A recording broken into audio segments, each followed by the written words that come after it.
Question number 6, यदि कोण ए और कोण बी न्यून कोण हों जहां कॉस ए बराबर कॉस बी, तो दिखाइए कि कोण ए बराबर कोण बी। तो सबसे पहले एक चित्र बना लो।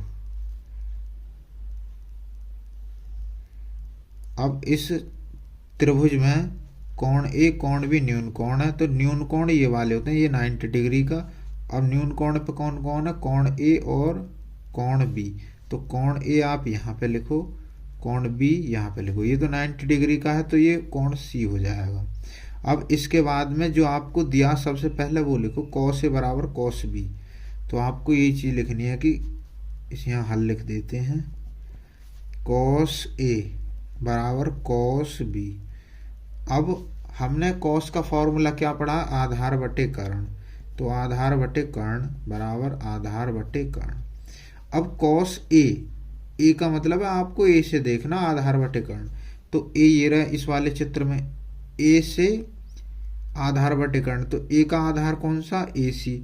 और कर्ण, कर्ण तो मैंने आपको बताया कि 90 के सामने वाला हमेशा कर्ण होता है। तो ए के बराबर वाला आधार, तो आधार हो गया आपका ए सी बटे कर्ण क्या है? ए बी बराबर कॉस बी से देखो, बी के लिए आधार क्या है? B C. तो बी सी लिख दो बटे कर्ण क्या है? कर्ण तो सेम ही रहेगा सी के सामने वाला ही। तो कर्ण क्या है? A B. अब ए बी से ए बी काट दो, तो इधर क्या आया? ए सी बराबर बी सी। यानी कि ए सी जो भुजा है ये वाली ए सी, ये बी सी के बराबर आई।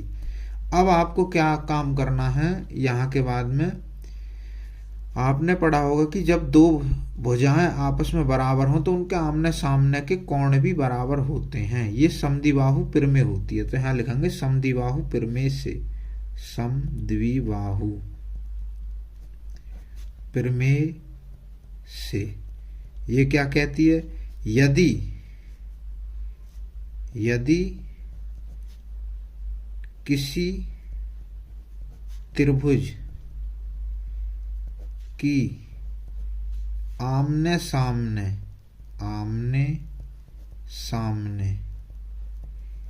की भुजा बराबर हैं,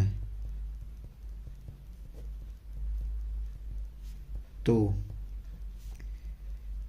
उनके कोण भी बराबर होंगे।